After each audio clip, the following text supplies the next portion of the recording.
Hi guys, good morning. This is Dan. Welcome to Engelgeist. For those of you that are new, welcome. For those of you that are returning, welcome back. For those of you that support me over on Patreon, thank you so very much for your subscriptions. They are greatly appreciated. This is an all signs daily broad spectrum forecast, so I speak in broad terms. You have to figure out if and where it fits in your life, if at all. If it doesn't fit, that's okay. Nothing's broken or wrong. You're not on your path. It just may not be your reading. This video is originally created for Thursday, the 8th of December, right after the Gemini full moon on the 7th. So we'll still be feeling the effects of that. If you see this on a different day, by all means, utilize the reading if it works for you or fits a situation you're involved in. I believe readings can be timeless. For those of you that are new, please check out the daily under the message, the drop down menu below the daily reading. In there is housekeeping rules, things I want you to think about, what decks I'm using, how to contact me for a private reading, how to follow me on social media, and simple ways of supporting the channel. Easy ways to do that is hit that thumbs up button if you enjoy the content, and please subscribe. Share the video out with your friends, let them know about me, and by all means leave me a question or comment. I do read them all, and I greatly appreciate them. So let's see what the card is for the day. I will be referring back to the Sunday underpinning energy. That video populates in the lower left-hand corner if you want to watch that, so you can understand what I'm referencing. That's the energy that's playing in the background, how these cards happen during the day. So let's see what's going on.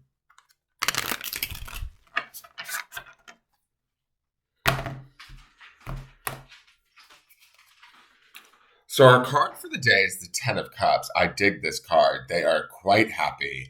Ten of Cups is kind of like the happily ever after card. Everything's good. Look at all the winged cups. At the beginning of this week, we had that Seven of Cups early on where the winged cup was up above her head, and it was the thing that was drawing my attention. It looks to me like we've actually achieved a clear answer emotionally on what it is that we want or what our goals are. And it actually seems feasible with the Ten of Cups. It seems possible. There's an ending coming to the confusion that maybe we were feeling with that Seven of Cups this week. And whatever this decision is, it should benefit us emotionally, definitely, and those around us emotionally. Like when we're in a good place emotionally and when we know what we want or we're achieving what we want, everybody sort of benefits from that, those around us that we love. There is a balance in this card that I really like, and the way that these cups are sort of positioned around one another.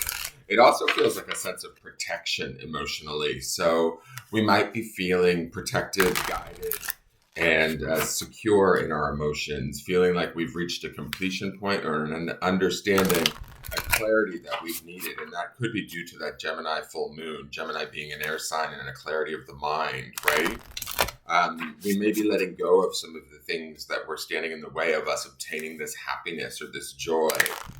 This is definitely a joyous card and a card of celebration and a card of benefit for all involved. So keep that in mind. Pursue what brings you happiness. What is your happily ever after? Don't think that it's a fairy tale or a fantasy. Think of it as an actual possibility. Think of it as being out there for you. Underneath this is the, from the Sunday reading, is the Ace of Wands, right? There's a transition from the Sunday reading taking place internally that I think is starting to manifest wholeheartedly and externally within us through this Ten of Cups. There's a joyous sort of relief or celebration that comes with this card. The Eight of Wands would indicate fast forward spiritual movement in a positive, loving direction. And we might be moving exactly towards this Ten of Cups outcome, this outcome that maybe we didn't see coming or didn't think was possible, but we did have some aces and some of the clarifiers this week. So I think through new thought and new perceptions, there are opportunities that are being made available to us. Maybe there are only opportunities we may only be aware of emotionally, but having those, residing in those, and living in those is what brings about this warm feeling of abundance, connection, happiness, joy, freedom. And so this is a really beautiful card for the day, especially with the Eight of Wands underneath, because the Eight of Wands oftentimes indicates forward spiritual movement from a place of love or compassion, right? Whether that message of love is coming towards us from the outside or we're sending it out into the world. Either way, it's helping to keep this Ten of Cups like buoyant and alive and possible and real. So take it as it may, do the things that you can do that speak your emotional truth and give you emotional completion, right? And in doing so, I think that not only you benefit, but those around you also benefit from the positivity of this card and the action of the Eight of Wands underneath. So the steps that we should take today should be centered in what feels good, what feels whole, what feels complete, what feels appreciative or in gratitude is my feeling. Now, let's look to the Divine Abundance Oracle and see what card comes out for that. We have non-duality again. Let your authentic humanity shine forth while also bowing to the inner divine. You can become fluent at doing both. So in other words, again, we have this meditative person in the present moment turning their back on outside influences, perceptions, ideas. We're taking good with the bad and turning it all into good, really. Even the bad sometimes indicates to us what is good or what is wanted. When we receive what is non-wanted, we can better understand what we do want. And I feel like with this Ten of Cups, this non-duality of not getting caught up in the setbacks and focusing too much on them, but understanding it's all part of the process of moving forward and educating ourselves. It informs us better to achieve this Ten of Cups, to achieve this sense of completion, celebration, opportunity, happiness, abundance, and joy, right? So stay in this non-duality card. This non-duality card is also underpinning this week. So we don't want to get too caught up in what we're lacking or what's standing in our way. We want to get caught up in how do we get there? How do we make this possible? Dare to dream is sort of the feeling that I'm getting from this.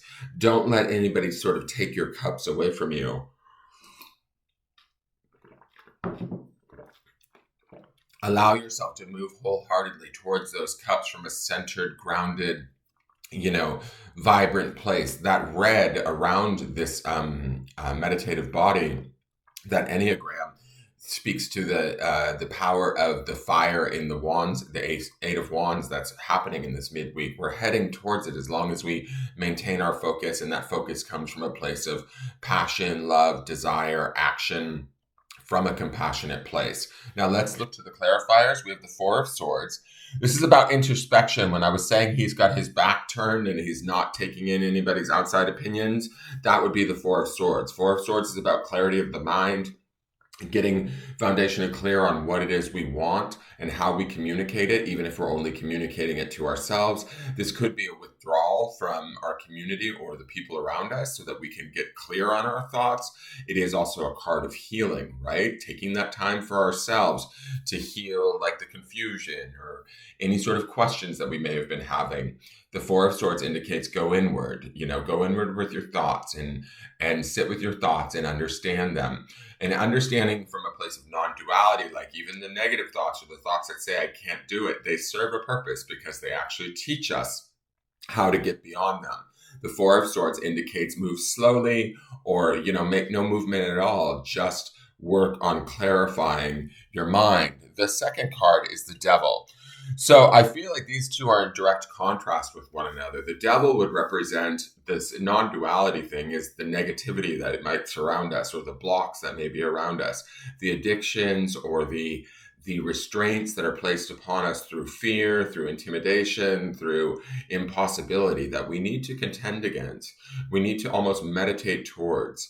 Non-duality tells us don't get too caught up in how negative they may be or how scary they might be. The Ten of Cups is out there for us and the clarity is there with the Four of Swords, but we have to kind of find that clarity in the challenge of the face of the Devil. So if a situation feels as though it's not working out in the way that we want, or it's blocking us from getting to our Ten of Cups, remember, facing down the Devil and stopping the Devil from limiting us, holding us back, scaring us into submission is something that we don't want to do today, right? So not everything may work out perfectly today, but we can withdraw. We can go inward. We can look at, okay, this isn't necessarily something that's working in my favor, or doesn't seem to be working with me or even against me. It might even scare me, but it is there to show you where your weaknesses are. It is there to show you what holds you back, what limits you, what sequesters you in a place of lack or limit. And non-duality opens us up to the fact that that's only just showing us more of what it is we desire, and then going after that desire. As human beings, we naturally will have a desire machine within us, creating what it is that we want. Through the experiences we experience, we might find that some of them are out of alignment with what we truly believe. So this Four of Swords is about clearing up our thoughts so that we can get to that Ten of Cups outcome. The last card is the Six of Wands, and this is a card of celebration. This is a card of victory after a long battle. This is him coming in on the white horse of purity. The wreath, it signifies, healing, victory, celebration. So whatever we are challenged by today, it looks like to me, just judging by these cards, by going inward, being, introspective, positive about what we're looking at, even if what we're looking at seems scary, negative, or overpowering, we will be successful. We will get beyond it. We will move forward in a place of celebration and completion, right? So don't let the fears of our mind or the limitations of those around us take too much power in what's going on as we move forward towards our goals, right? The grounding stone for the day is dreams. So dare to ground in your dreams. If these dreams are the Ten of Cups, this happily ever after that we think isn't necessarily possible, it is possible. Give yourself the opportunity to dwell in this, to reside in this, and to believe in it. You will be victorious as long as you don't let the negative outweigh the positive. That is your forecast for the day. I hope you enjoyed it. Please hit the thumbs up button, subscribe to the channel, and leave me a question or comment. I look forward to seeing you guys tomorrow. Have a great day. Take care.